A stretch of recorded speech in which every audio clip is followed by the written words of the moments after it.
Alright, AusetGypsers, let's pick up where we left off talking about the tarot.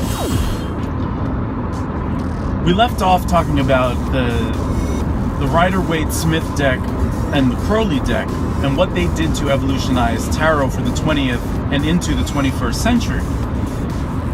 There are so many tarot decks now, and a lot of them I call novelty decks, because they're really all based exactly on those two in our day and age.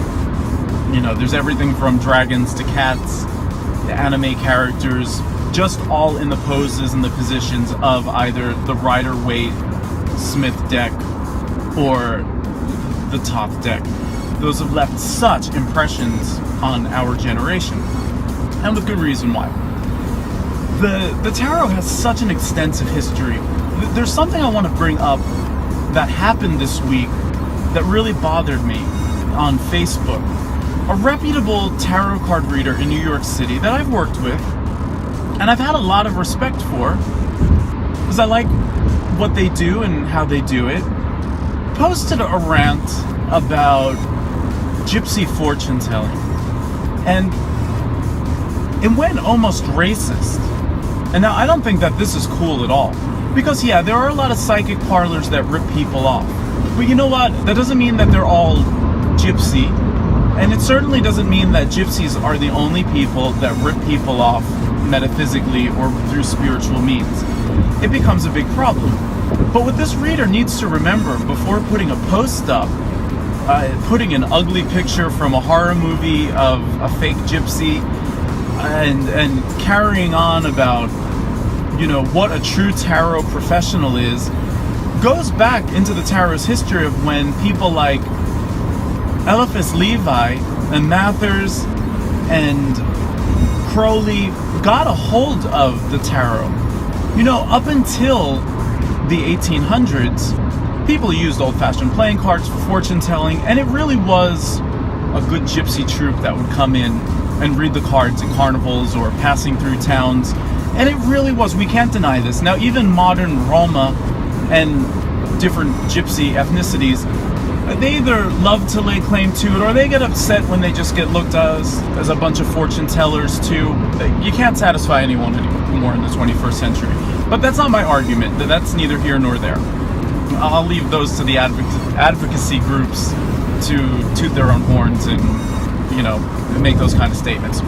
But with this particular thing, we have to give credit to the Gypsies for introducing Europe to the tarot cards as we know it. Now, they've come in lots of different forms, and the Gypsies are a part of tarot.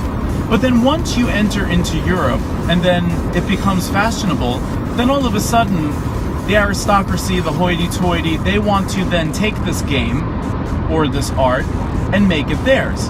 And then the only way they'll ever legitimize things is by dusting it off, severing it from its origins, and claiming it as its own. And this happens even today with so many other things as well too, not just tarot. But since the topic is tarot, we'll stick specifically to that. So this post on Facebook was very derogatory and very racist towards Gypsies, and how Gypsy readers are not legitimate.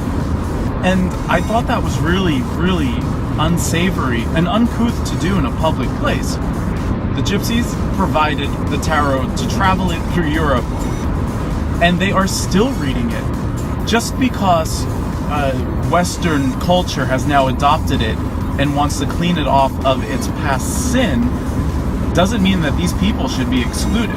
They should be thanked, and they have their place in tarot history. That's it. Rant about that is over. Now, as for the tarot, when you go buy decks, and when you really look and investigate decks, my suggestion to you is to go by your intuition. Obviously, don't open it. You heard about what happened to me in my last video.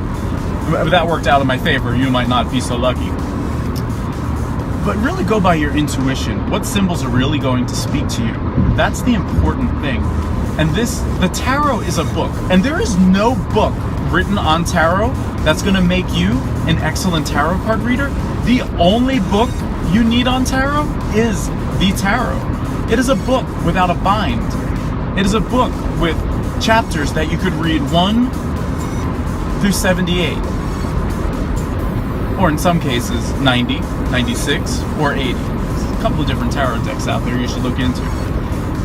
Like the Minciete. The Minciete deck is my favorite deck that has really traveled with me all over the world when I've gone. It's resting now, but it is one of my favorites. Very unique, compared to the Rider or Top 10. But you can read the tarot as a book 1 through 78, or what makes it amazing is when you shuffle, and now you shuffle up your fate and you shuffle up the chapters, and now everything is going to play out unpredictable until you start to lay it out and see what the story is that it makes. Intuition plays an incredible part. Memorizing the traditional definitions is one thing. That's the logical part of the tarot, and the tarot is combining the mind, which goes right, and the heart, which goes left, and we're all one or the other. All of us lean one towards the other, but when we use our intuition, we get the mind and the heart as close in alignment as possible. That gives us intuition, and that's the place you need to really learn tarot. The tarot is art. It is going to speak to everybody in all sorts of different ways. There's agreed upon traditional definitions, yes, but that doesn't mean that you have to stick to that. That's a inspirational point.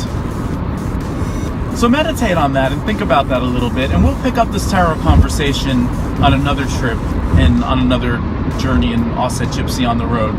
All right, peace.